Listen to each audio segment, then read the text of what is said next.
Republican trying to change things around. You could have the most pure Republican walk in, and if they don't understand the intricacies of pension reform, of labor management, of Myers-Milley's Brown Act, if you don't know those intricacies, you're basically fashioning your own noose as you're trying to reform. And the labor union waits, and then suddenly kicks the chair out, and all those reforms get unended. So we have these three challenges, I believe, as a way forward. Learn from their very cunning and very deliberate creation of this monstrosity that they now manage, of standing strong, draining the swamp, and changing the rules. And when we talk about solutions, I'll talk about some of the things we can do in each of those areas.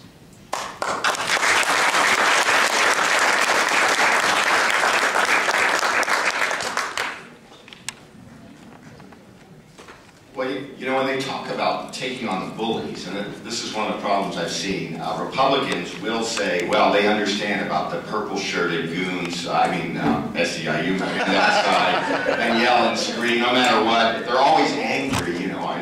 They don't know what they want, but they want it very badly, I guess. But the public safety guys, Republicans never want to go after firefighters or law enforcement, and I've made that my personal mission, and because they're the biggest problem. So when Meg Whitman says she wants to do pension reform but puts public safety off the table, I mean, these are the folks with the most aggressive pension benefits and have abused the public trust in many ways. I hear endlessly references to 9/11. I saw the Laguna Beach firefighters, who, best as I know, didn't have anything to do with cleaning up after the attacks in New York, and they rented a fire truck and put pictures of 9/11. And then when people like me criticize that and say, wait, the public has every right, we appreciate what you do, but we have every right to look at the pay and benefits and accountability issues, which is something I want to touch on a little later. They said we're dishonoring the memory of 9/11, but actually they're using the memory of 9/11 to personally enrich themselves. Well, that's vulgar, right? And I've seen the letters, and we have to be willing to take it on. Yes, obviously no one likes crime. No one likes fires. But we have to get rid of this. We being Republicans, I mean, I'm the one who joined the Libertarian Party out of disgust, not that that's doing anything. But the fact is, we have to, as Republicans, those of us right of center who understand these problems, we have to deal with it in totality. We have to be willing to take on the public safety. I do want to correct John on one thing. He only got 69.7% of the vote, and I know because that election I cared very deeply about that and watched, and I wasn't going to sleep until I knew he hit 70. But anyway, it's living testament that you can take these folks on. Now, when I wrote my book, the subtly titled Plunder, you know, you always get a few people who think, now, Steve, maybe you're overstating it a little bit. But I can thank Robert Rizzo, that interesting-looking person from the city of Bell, who not only got $800,000 a year, but a total package of $1.5 million. That's not bad for government work. But the best part of that is he gets 28 weeks of vacation, so he's not even there. And that's where we're going with these, you know, SB 400, 3% at 50. You know, these guys in New York City, they retire with full retirements after 20 years. I was on the Dennis Prager show, and sure enough, all the lines were lighting up with cops calling to complain for some reason. And one of them, he get this New York accent, and I'm like, you're calling from Tampa, Florida. I'm like, Tampa, are you retired from the New York City Police Department living in Tampa? How old are you? He's in your 40s. I'm like, bingo, what more do I need to say? I mean, it's ridiculous. Anyway, my book, I go into a lot of these stories. It's a journalist's account. You know, many of the people who have read it said, like one radio host said he wanted to scream and throw things, and one reader said he wanted to poke his eye out with hot pokers. Those are the good reviews. And everyone says that they've been depressed by the book. And I don't understand that.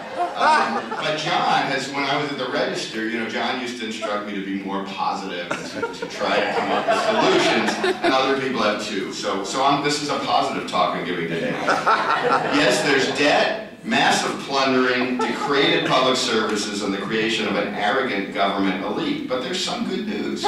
And you know, what we look at is a huge shift in public opinion. And it just kind of just timing-wise. So a lot of folks now when I talk say, how how come you're not offering any solutions? Because when I was writing the book, I didn't think anyone was talking about the problem. You know, that's how quickly it shifted. The book wasn't meant to offer some, you know, really quick solutions at the end. But the solutions are pretty simple. Cut the pay and benefits, and add different accountability. John and the folks on this panel in an hour could probably come up with a whole slate of things that would solve the problem. It's all a political problem, so that's where we'll get to the solutions. But I'm on KQED in San Francisco, and public radio, so it was their idea of they had a fair debate. They had me and the union guy and their commentator, who's fair, of course, and a professor who's neutral also, as you can imagine, and then their news reporter who's also neutral. But even they admitted that, well, there is some sort of problems, okay, and then the union guy was saying, oh, we're really interested in pension reform. Of course, they're liars, but at least they had to admit that. And you know, things are changing. I was on the Stossel show, and we're talking about the death rates of police and fire, because what I hear all the time is we deserve these massive pensions because we die 3 to 5 years after retirement. And I hear it all the time. I think some of the people actually believe that. So I contacted, because their union newsletters tell them so. So I contacted CalPERS, which, you know, they know the data. They may be an obnoxious organization, but they know the data, and they sent me it. And of course, the average police and firefighter lives to be the same age as the miscellaneous members, which is about 82 years old, which is a little longer than 3 to 5 years, considering that they retire at age 50. And the way the legislature's going, they're not even going to have to work at all before they get a full retirement. And so when I said that, Dave Lowe, one of the union guys up in Sacramento, was there to rebuttal that. He said, well, and he used that lie of an argument. So when I pointed that out, everyone started laughing. So you know, that's a good sign that people are starting to see what a con job that is. Look at Jack Dean's Pension Tsunami website. When he started, there were a trickling of articles. Now, every day, he can't even get you know, he's got tons of things every day, and it's every sort of media, and none of it's favorable. A friend of mine's on one of these union listservs, and he forwards me the stuff, and it's never positive, and it's great. I love reading those union memos. Here's the Sacramento Bee, not exactly a right-wing editorial page. Democratic legislators obfuscate, waiting, we imagine, for union bosses to tell them when and how they can act. That's from the Bee. They know that. Everyone knows that. I met with a group, Jeff Adachi, the public defender of San Francisco, and some of his folks. They're true lefties. They're real progressives. I mean, they're so far left I agree with them on 30% of the things. They're the old school civil libertarian types. You know, they're the real deal. So maybe 10%, I'm exaggerating. But anyway, they believe they have that pension reform because it's destroying their public services. Jeff said that his entire budget as public defender is half of what the police overtime budget is. He pointed to cops who are earning $517,000 a year and aren't even the chief.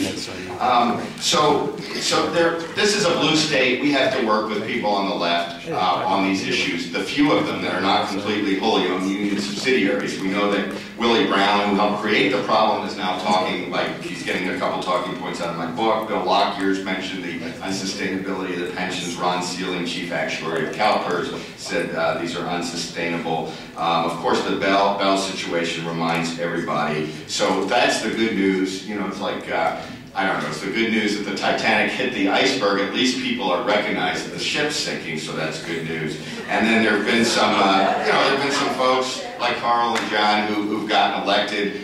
We've seen some races here in San Diego, some initiatives, anti-PLA initiatives in supervisor seat in Fullerton, in Orange County, the Fullerton councilman, Sean Nelson, who blew the whistle on a retroactive pension deal to me at the Register. We wrote about him, and a lot of Republicans were calling me, telling me he ought to be put in jail for violating the Brown Act, which he didn't, but he won. Supervisor seat, Scott Ball, Orange County chairman.